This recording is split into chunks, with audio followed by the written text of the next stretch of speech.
I am, of course, Noel Gallagher, and we are at Abbey Road.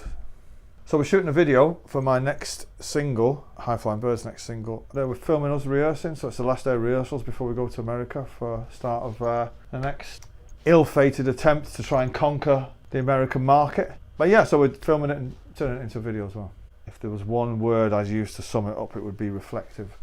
Council Skies, the track itself, is a song of me looking back, trying to articulate what it was like growing up on a council estate, trying to find young love in the big bad city and all that.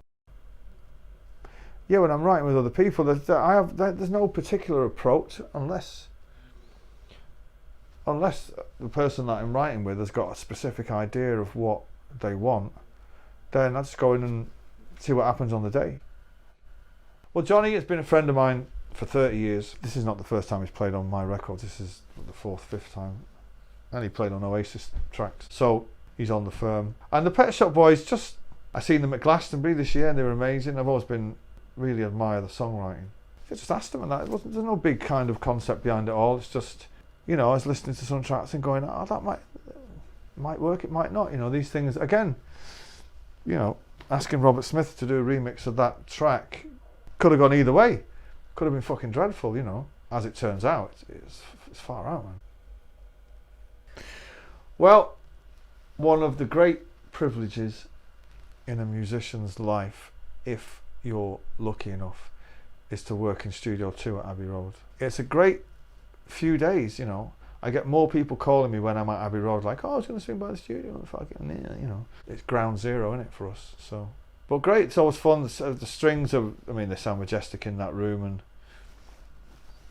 you're elevating your music while having the best day out of your life. You know? I don't know, I think I've navigated everything pretty well. Maybe would have not recorded Oasis's third album quite as soon after the second one. That's what I'd say. A bit of advice would be, don't give your best fucking songs away as B-sides. It hasn't changed at all. If I'm working with the Black Keys or David Holmes, then it's different. You're working with them, so it's a collaboration, right? But for me personally, it hasn't changed at all. It's still me and a guitar fucking around, waiting for the melody. Waiting for the melody. I'm not interested in the words. I'm not interested in the chords. I'm only interested in the melody. And that's it. It's a lifetime of waiting for the melody to arrive. You know, it can be a long wait, can be a short wait, can be a fruitless wait. Some days it doesn't happen at all, you know, but you just got to keep searching for it. If you're in a band, right, and you've all written a song, I would imagine that's a fucking nightmare, because everybody would have a different opinion. If I've written a song, then before I even go to the studio, I've got a fair idea of what I want it to be like in my head. And sometimes what's coming out of the speakers will supersede what's in your head. But once I hear it, what's in there, then we're done. The first time we came here was to master a demo that Oasis put out. And it was a demo of Columbia.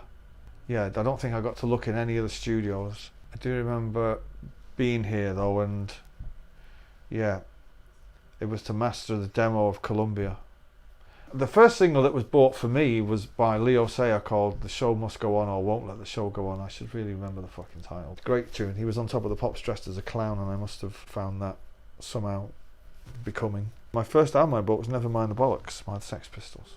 It was with Oasis in 1991 at the Boardwalk, local band night, which would have been on a Tuesday.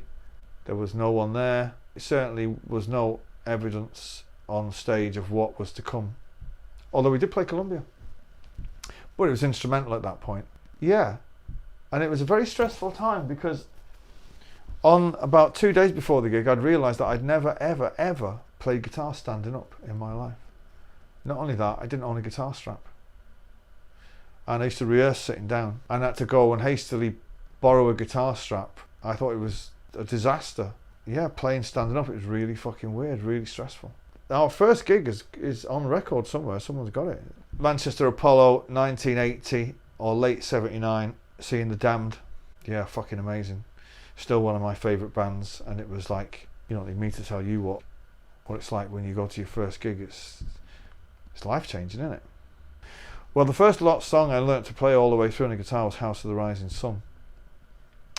But I guess the song that inspired me the most, the first thing I learnt to play on the guitar was playing Love Will Tear Us Apart on the top string. I can tell you what the first great song I wrote was, a song called Live Forever.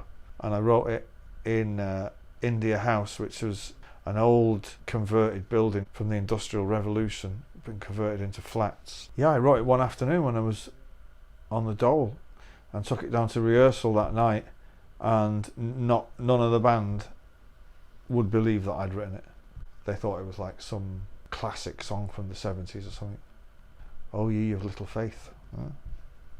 Columbia demo that we mastered here was played on the Joe Wiley and Steve Lamacq show. I don't know what it's called. What was it called? I can't remember what it was called now, but they had a show on Radio 1 which was, the indie hour or whatever it was. The rest is all a little bit hazy.